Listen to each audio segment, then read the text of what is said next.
फरवरी से ये पेंडिंग है ये कंप्लेंट, और इस पर कोई भी अभी तक 2 साल से कोई भी कार्रवाई नहीं हुई।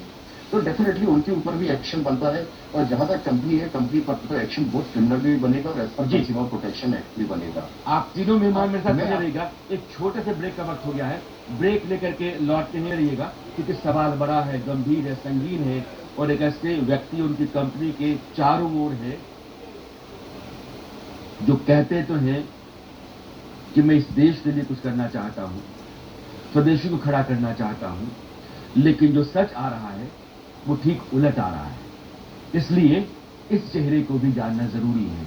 आईना झूठ नहीं बोलता है, लिहाजा आईना दिखाना लाजमी है। ब्रेक उस पार थायराइड की दवा, ओबेसिटी की दवा और शुगर की दवा, या इस तरह के प्रोडक्ट्स जो ठीक करने का दावा करते हैं, उनके जो विज्ञापन चल रहे हैं वो विज्ञापन भ्रामक हैं, और भ्रामक विज्ञापनों को लेकर के 2 साल से बड़ी शिकायतों के खिलाफ आखिर एक्शन क्यों नहीं लिया गया। यह जैसे ही प्रधानमंत्री कार्यालय ने पूछा है, उसके बाद से दिल्ली से लेकर के देहरादून तक हरकत में दोनों विभाग आ गए हैं। यहाँ का आयुष मंत्रालय भी और आयुष विभाग जो उत्तराखंड का है वह भी, स्टेट लाइसेंसिंग अथॉरिटी भी, जो दवाओं को, प्रोडक्ट्स को लाइसेंस देती है कि आप बाजार में उतारिए। अगर विज्ञापन भ्रामक है, 2 साल से शिकायतें पड़ी हुई है, उसके बाद भी अगर एक्शन नहीं होता है, तो आखिरकार वो जो केवी बाबू हैं आरटी एक्टिविस्ट, उन्होंने प्रधानमंत्री कार्यालय को थक हार करके अपनी चिट्ठी भेजी, और 15 जनवरी को चिट्ठी मिलती है, उनकी शिकायत मिलती है। 24 जनवरी को प्रधानमंत्री कार्यालय पूछता है कि क्या हुआ, बाबा रामदेव की जो कंपनी है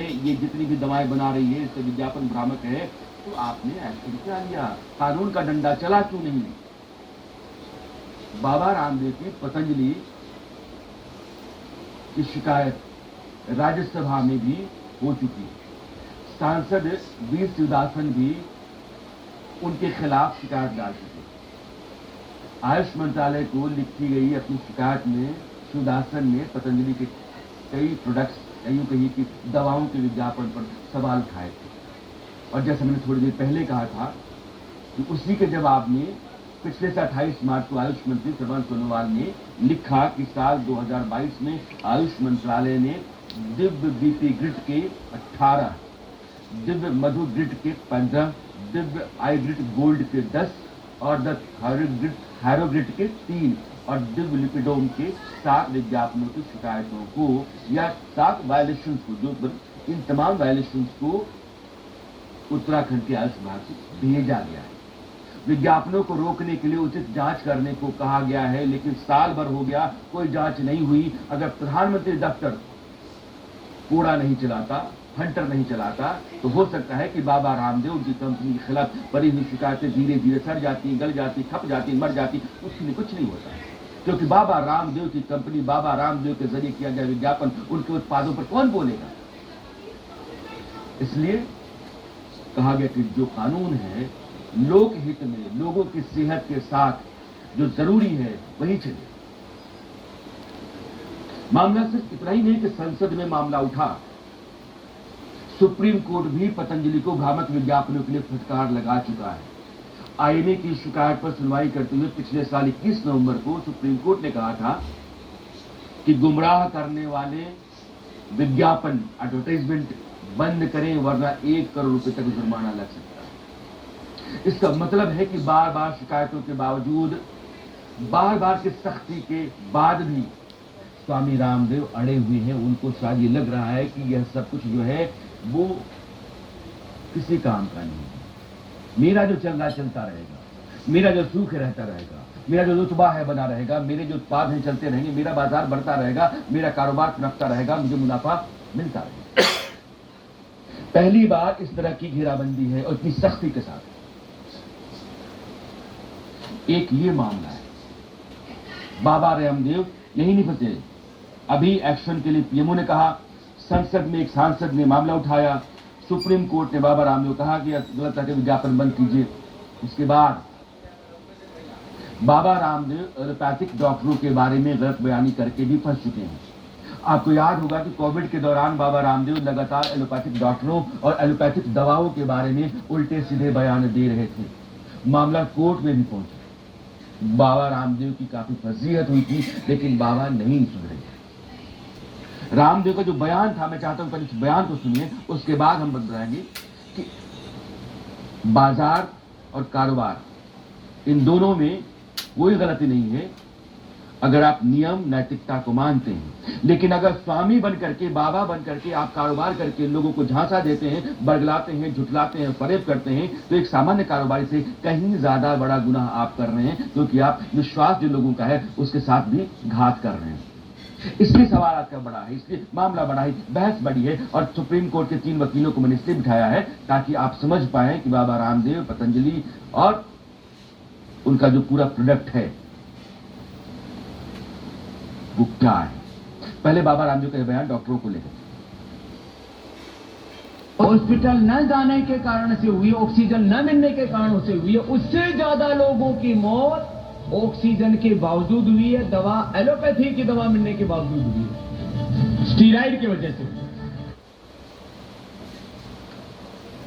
एक अलग डिसिप्लिन है एलोपैथी, उसका ट्रीटमेंट का अपना मेथड है, उसके लिए MBBS, MD, MS qualified doctors दुनिया भर में लैब टेस्ट होता है। दवाओं के बाजार में आने से पहले कई तरह के स्टेजेस होते हैं जिनसे उनको गुजरना पड़ता है। उनके अप्रूवल से पहले बहुत सारी कंडीशंस होती हैं जिनको पूरा करना होता है। लेकिन वो पूरा सिस्टम जो है वो बाबा रामदेव कहते हैं कि बेकार है, हमारा जो है बिल्कुल ठीक है। और बाबा जी आप फंस गए कोविड के उस खतरनाक दौर में, जब हर तरफ से हताशा, निराशा का माहौल बना हुआ था, डर का, दहशत का, कोविड से मरने वालों की तादाद बढ़ती जा रही थी, दुनिया भर के डॉक्टर कोविड को रोकने में जी जान से जुटे हुए थे, तब अचानक बाबा प्रकट हुए थे। उन्होंने कोविड के इलाज का दावा ठोक दिया था बिना किसी ठोस आधार के कि कोरोनिल को लेकर के बहुत सारे दावे, ये क्योर है। आप बाबा रामदेव के कोरोनिल को लेकर के किए गए उस दावे को सुनिए जिस पर काफी विवाद हुआ था और दुनिया भर में उनके दावों पर सवाल उठे थे और बाद में फटकार भी लगी थी। लेकिन दावेदारियों को क्या है, सुन लीजिए। रुदंती, अकरकरा, ये ऐसी औषधियां हैं जो आयुर्वेद में सदियों से प्रयोग की जा रही थी, लेकिन कोरोना पर इस प्रकार से काम करेंगी। दालचीनी और लौंग, ये सब तो, तुलसी, पीपली, सौंठ और ये मुलैठी, ये तो सबको पता ही था। हमने गिलोय, तुलसी मिर्च, गिलोय, काली मिर्च, तुलसी, हल्दी, अदरक, दालचीनी और इसका मुलैठी का काढ़ा तो पूरे देश को पता है, लोगों ने अपने घरों में पिया और उससे भी हजारों लोग नेगेटिव है अपने घरों में प्रयोग करके। लेकिन एक clinically tested, evidence based medicine अपने आप में बनाना एक बहुत चुनौती भरा उत्तरदायित्व था। इस 100 से ज्यादा एक्टिव कंपाउंड्स इस कोरोना की औषधि कोरोनिल और स्वासारी में है, फाइटोकेमिकल्स हैं, फाइटोमेटाबोलाइट्स हैं। जितने भी भारतीय पारंपरिक चिकित्सा पद्धतियां हैं, चाहे आयुर्वेद हो, योग हो, नेचुरोपैथी है, इन सभी पर भारत की सरकार को भरोसा रहा है, भारत के समाज को भरोसा रहा है कि ये कुछ न कुछ हद तक बीमारियों से रोकने या बीमारियों को रोकने में भी कारगर हैं। इसीलिए एक अलग से मोदी सरकार ने मंत्रालय बनाया जिसको हम आयुष कहते हैं। लेकिन आप जिस आयुष के तहत आने वाले तमाम विभागों या चिकित्सा पद्धतियों के जरिए बनने वाली दवाओं के ऊपर यह जरूरी है कि गंभीर बीमारियों को लेकर के आप उनके इलाज का दावा ना करें। स्वामी रामदेव वो कर रहे थे। और एक दूसरी जो चिकित्सा पद्धति है एलोपैथ की, वो गलत, कमजोर है, यह बता रहे थे। अब मैं अपने मेहमानों के साथ आता हूं। हिमाल अख्तर, मनीष पाठक, रेणु दीक्षित, आप तीनों जाने माने वकील हैं, कंज्यूमर्स राइट्स की बात करते हैं और इस तरह के जो प्रोडक्ट्स हैं इनको लेकर के भी बहुत सारे मामले आपने कोर्ट में देखे हैं। रेणु जी, मेरा सवाल आपसे है, ये सिर्फ एक प्रोडक्ट का मामला नहीं है। कोई आयुष के तहत आने वाली दवा हो, यानी कि आयुर्वेदिक कोई दवा हो, या हमारे आपके घर में रोजाना किचन में इस्तेमाल की जाने वाली चीज हो, कोई तेल हो, शहद हो, दाल हो, इसमें जो मिलावट है, जो आप कहते हैं उसके उलट या उससे हट करके जो आप उत्पाद बेचते हैं, अगर ऐसा है तो फिर खिलाफ कार्रवाई क्या हो सकती है, और अगर नहीं होती है तो कारण क्या बनता है सर? अगर हमें पता चलता है कि उससे कोई नुकसान हो रहा है, या हमें पता चलता है कि ये मिसलीडिंग विज्ञापन की वजह से प्रोडक्ट सही नहीं है, तो सबसे पहले हमें कंप्लेंट की तरफ बढ़ना पड़ेगा। कंप्लेंट के लिए गवर्नमेंट का एक पोर्टल है gama.gov.in। अगर आप इस पोर्टल में जाकर कंज्यूमर जो है अपनी कंप्लेंट दर्ज करता है, तो उसके बाद दोबारा एक बार बोलिएगा, gama.gov.in। जी, gama.gov.in। जी, grievance against misleading advertisements. GAMA means grievance against misleading advertisements. तो gama.gov.in इस पोर्टल पर जाकर आप अपने को रजिस्टर करें। एक बार रजिस्ट्रेशन होता है वन टाइम, फिर आप अपनी कंप्लेंट रजिस्टर करते हैं। रजिस्टर करने के बाद जब सरकार की निगाह में वो कंप्लेंट आती है, तो कंसर्न जो सही अथॉरिटी है उसके पास वो भेज दी जाती है और उस पर जांच होती है। जांच सही पाई जाती है तो उसके बाद सजा का प्रावधान है, जो कंज्यूमर प्रोटेक्शन एक्ट के सेक्शन 21(2) में इस सजा के बारे में प्रावधान है।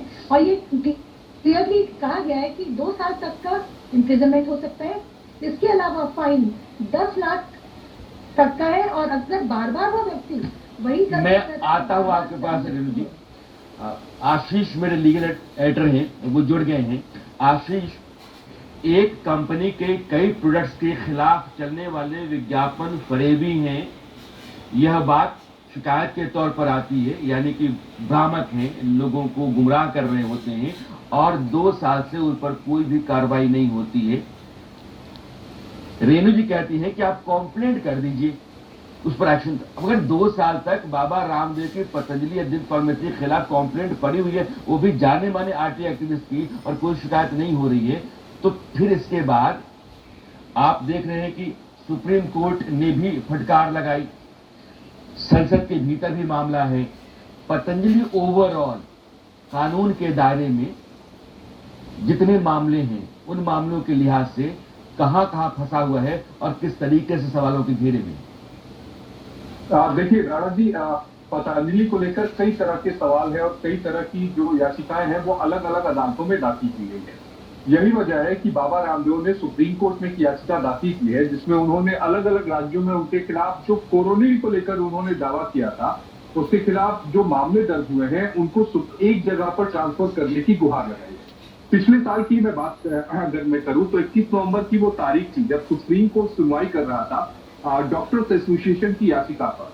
सुप्रीम कोर्ट ने यहाँ ये कहा कि अगर बाबा रामदेव यानी पतंजलि की अगर मैं बात करूं, तो पतंजलि अगर भ्रामक विज्ञापन दिखाना बंद नहीं करता तो पतंजलि के प्रति प्रोडक्ट पर 1 करोड़ रुपए का जुर्माना लगाया जाएगा।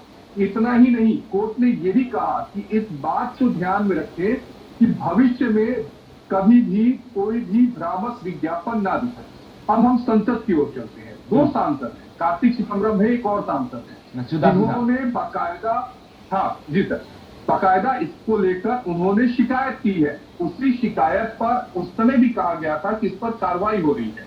लेकिन अब जब एक मीडिया हाउस की रिपोर्ट है जिसमें ये कहा जा रहा है कि पीएमओ ने आयुष मंत्रालय को कहा है, आयुष मंत्रालय ने उत्तराखंड आयुष मंत्रालय को अब इस पूरे मामले में कार्रवाई करने की कहा है, तो अब देखना यह होगा कि क्या कुछ जवाब देते हैं। राणा जी, आपको एक तो प्रेस कॉन्फ्रेंस ध्यान में होगा, पिछले साल की मैं बात कर रहा हूँ, जब ये कोर्ट की तरफ से कहा गया कि हम 1 करोड़ का जुर्माना लगाएंगे, तो अपने बचाव में वो एक प्रेस कॉन्फ्रेंस करते हैं, उसमें तरह तरह की दावे करते हैं। उन्होंने की बात आशीष में याद है, उन्होंने कहा कि आयुर्वेद को और भारतीय चिकित्सा पद्धतियों को रोकने के लिए एक बड़ा षड्यंत्र चल रहा है, बहुत बड़े बड़े माफिया इसमें लगे हुए हैं। उन्होंने उस सवाल के जवाब नहीं दिया कि आपके विज्ञापन को लेकर के आपकी अपनी क्या राय है, आप जो भ्रम फैला रहे हैं वो कहीं और चले गए।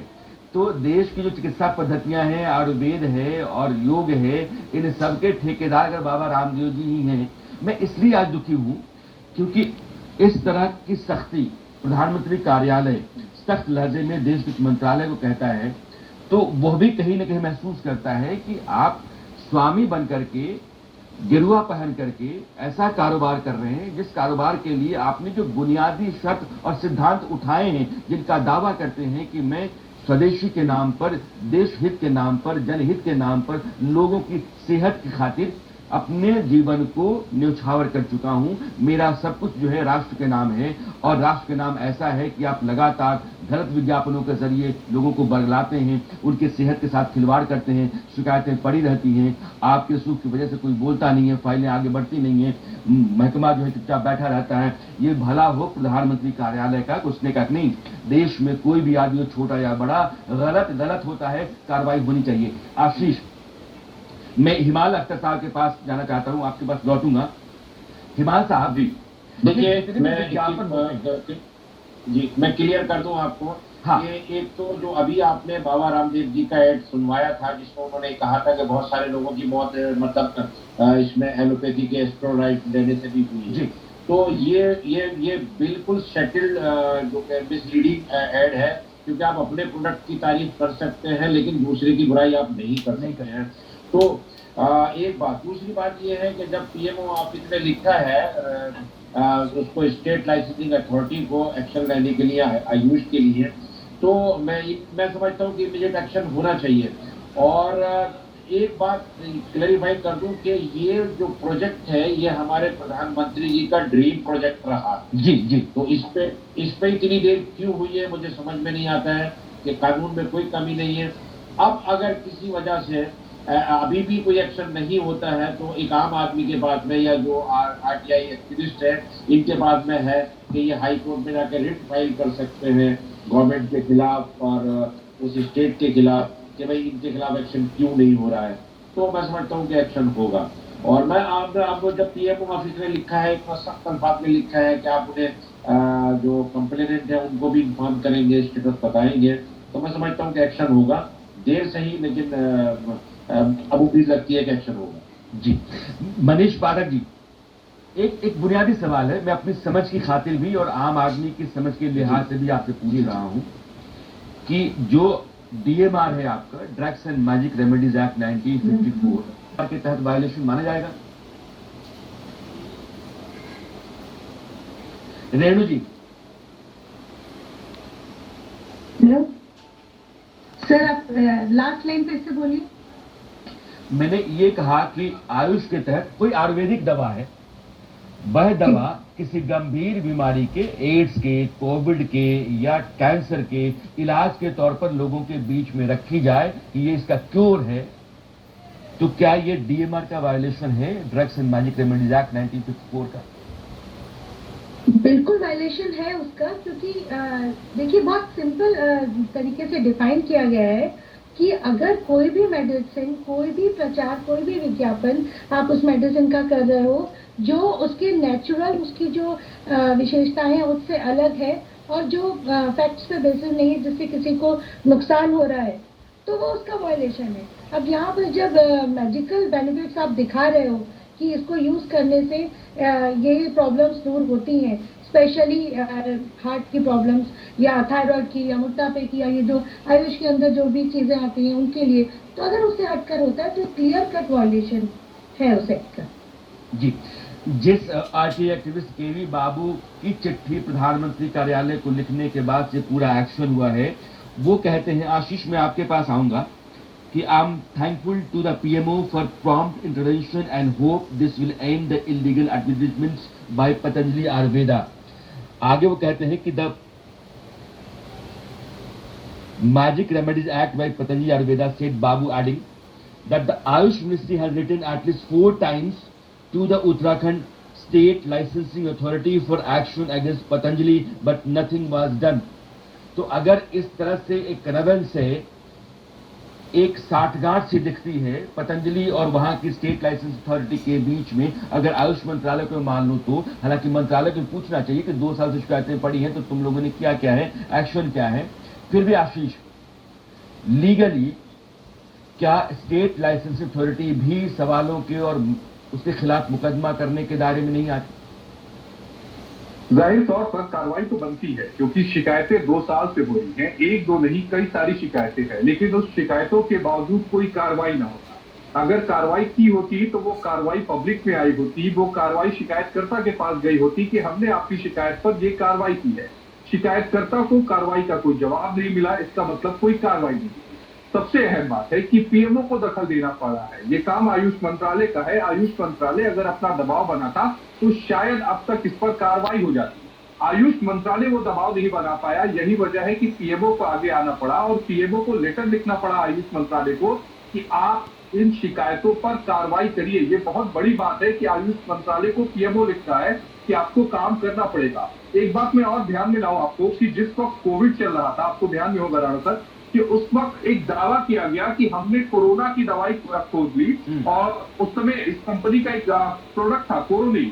उस समय आपको यह भी ध्यान में होगा कि कोरोनिल दुकानों पे नहीं मिलती थी और जहां मिलती थी लंबी लाइनें थी। हालांकि बाद में इस दावे को वापस लेना पड़ा जब मेडिकल इंस्टीट्यूशन ने इसका विरोध किया था और यही वो मामला है जिसके बाद रामदेव की मुश्किलें बढ़ी थी। दूसरी सबसे अहम बात, जो बाबा रामदेव पतंजलि की अगर हम बात करें तो वो निगेटिव एडवर्टाइजमेंट ज्यादा करते हैं कि 100 वर्षों में नहीं हुआ, 2 वर्षों में, 200 सालों में ऐसा नहीं हुआ, हम ये कर रहे हैं, विदेशी स्वदेशी। जब सुप्रीम कोर्ट ये कहता है कि हम आप पर जुर्माना लगा देंगे तो वो इस पूरे इश्यू को आयुर्वेद बनाम एलोपैथी बना देते हैं। वो ये नहीं देखते कि सुप्रीम कोर्ट ये कहा है कि दोनों ही को, आयुर्वेद को और एलोपैथी को, दोनों को एक साथ आना चाहिए, देश के हित में काम करना चाहिए। लेकिन अगर उस प्रेस कॉन्फ्रेंस को आप ध्यान से देखेंगे तो वो पूरे ही 2 अलग अलग हिस्सों में बांटने की कोशिश की जा रही थी। एक विक्टिम कार्ड खोलने की कोशिश की जा रही थी, हालांकि वो विक्टिम कार्ड असर नहीं किया। अब असर करेगा पीएमओ का वो लेटर जो आयुष मंत्रालय को लिखा गया है और आयुष मंत्रालय उस पर कार्रवाई भी करेगा। एक कहानी थी हार की जीत, उसमें बाबा भारती का घोड़ा लेकर के भाग गया था डाकू खड़क सिंह। तो बाबा भारती ने उसको कहा था, खड़क सिंह तुम किसी को बोलना मत कि तुमने धोखे से मुझसे घोड़ा लिया है। तो उस डाकू ने भागते हुए घोड़े से पलट करके पूछा, क्यों बाबा भारती? तो उसने कहा कि लोग गरीबों पर, कमजोरों पर भरोसा करना बंद कर देंगे। अगर तुम ये बताओगे कि तुम गरीब बन करके मेरे पास आए थे मदद मांगने के लिए और धोखे से तुम घोड़ा लेकर भाग रहे हो, तो फिर दुनिया में जितने गरीब हैं उनके लिए बड़ा जुल्म हो जाएगा। तो बाबा बन करके, आध्यात्मिक गुरु बन करके एक कारोबार में सिर्फ मुनाफे का धंधा करते हुए लोगों की जान के साथ खिलवाड़ तक कर जाने का जोखिम उठाने का जो ये मामला बनता है, इस मामले के आ जाने से बहुत सारी चीजें गंभीर सवाल के तौर पर खड़ा होती हैं। और ये पतंजलि दिव्य फार्मेसी बाबा रामदेव के खिलाफ है। उनको लेकर के देश में श्रद्धा है, उन्होंने बहुत कुछ किया होगा, लेकिन यह जो कारोबार हो रहा है, कारोबार जिस नीति, नैतिकता, नियम को ताक पर रख करके हो रहा है, एक रसूख, रुआब, रुतबे की बुनियाद पर हो रहा है, उसमें आम आदमी का हक मारा जा रहा है। इसलिए हमने एक बड़ा सवाल उठाया है। और पतंजलि के जितने भी उत्पाद हैं, अगर आपको हम बार बार कह रहे हैं, क्योंकि रेणु जी की बात से ये सामने आ गया कि बहुत सारे प्रोडक्ट्स हैं जिनके बारे में देखा जाना चाहिए। अगर वो वायदों के मुताबिक जो कह रहे हैं उसके मुताबिक नहीं है, विज्ञापनों के मुताबिक नहीं है, तो फिर मुकदमा बनता है, मामला बनता है। इसलिए हम जनहित में इस तरह के तमाम जो पतंजलि के उत्पाद हैं उनको लेकर के आएंगे, क्योंकि यह एक अलग तरह का मामला बनता है। विश्वास के साथ खिलवाड़ भी नहीं है। लेकिन रेणु जी, ये विश्वास के साथ खिलवाड़ का कोई मुकदमा तो नहीं बनता है, लेकिन पतंजलि को लेकर के कितने मामले आप देख रहे हैं, क्योंकि आपका व्यक्तिगत अनुभव भी रहा है, मैं उसके आधार पर पूछता हूँ। लाला जी, एक बहुत और मैं आपको उदाहरण देना चाहूंगी कि पतंजलि का दंत मंजन बहुत फेमस है, बहुत ऐड आता है इसका। ये जो दंत मंजन है, इसमें ग्रीन लेबल लगा हुआ है, अगर आप ध्यान से देखेंगे जी। तो एक तो ग्रीन लेबल लगा है, दूसरा उसमें कहा गया है कि ये प्योर वेज है। जबकि अगर आप ध्यान से पढ़ेंगे तो उसमें आप नीचे देखेंगे कि कटल फिश बोन्स जो है उनका भी यूज किया गया है। तो आप ये देखिए कि क्योंकि कस्टमर ने, बाबा रामदेव का ये प्रोडक्ट है, उस मामले में शायद वो जो ग्रीन टैग था वो पतंजलि हटा लिया था। बिल्कुल बिल्कुल। लेकिन देखिए, अभी तो एक तरह का फर्क है ना, आपने ग्रीन टैग डाल दिया कि यह जो है नॉन वेज नहीं है, इसमें कुछ भी जो है वो जीव का नहीं है, आपने ग्रीन टैग डाल दिया। जब सवाल उठा तो आपने ग्रीन टैग हटाया, यानी कि आप फायदे के लिए, मुनाफे के लिए नियम, नैतिकता सब की बलि चढ़ा सकते हैं, यही साफ होता है। और ये बहुत बड़ा सर, आप जैसे आपने इस बात पर खबर चलाई, लोगों को जागरूक किया, तो उन्होंने हटाया। पर अभी भी ऐसे गांव में ऐसी बहुत सी जगह है जहां पर प्रोडक्ट्स पे ग्रीन लेबल लगा दिया जाता है और लोगों को जानकारी नहीं होती, वो ग्रीन लेबल देखकर प्रोडक्ट खरीद लेते हैं। मनीष तो पाठक वो जी, चीज को 1 मिनट मेरे पास बचा हुआ है। चलते चलते एक जवाब मैं अपनी दर्शकों के लिए चाहूंगा। इस तरह के जो भ्रामक विज्ञापन होते हैं, खास करके जिन उत्पादों का सरकार लोगों की सेहत से होता है, उन विज्ञापनों को चलाने की सजा क्या होती है, और उनके साथ बाकी जो लोग भी साठ-गांठ में रहते हैं, चाहे विभाग या कोई और, उनके खिलाफ भी क्या हो सकता है? देखिए, हमारे कंज्यूमर प्रोटेक्शन एक्ट 2019 के तहत, जैसा मैंने बताया, एक तो सेक्शन 89 के तहत क्लियर दिया हुआ है कि which is prejudicial to the interest of consumer. उसमें आपके लिए 2 साल कैद की सजा का प्रावधान है और 10 लाख फाइन का। और यही अगर ऑफेंस सब्सिक्वेंटली होता है तो वो आपका कैद का प्रावधान 5 साल हो जाता है और आपका फाइन अमाउंट हो जाता है 50 लाख। अपार्ट फ्रॉम दैट, एक चीज और मैं आपको बताना चाहूंगा कि हमारे कंज्यूमर प्रोटेक्शन एक्ट सेक्शन 10(1) में एक सेंट्रल कंज्यूमर प्रोटेक्शन अथॉरिटी बनाई हुई है, जिसका ये पूरा काम है कि सबको नियंत्रण करना और जहां पर भी कहीं ऐसी कोई गलती हो रही है उसके लिए फाइन लगाना। और जैसा मैंने बताया कि पहले ऑफेंस में आपका 2 साल की सजा और 10 लाख फाइन, सेकंड में 5 इयर्स की सजा और 50 लाख।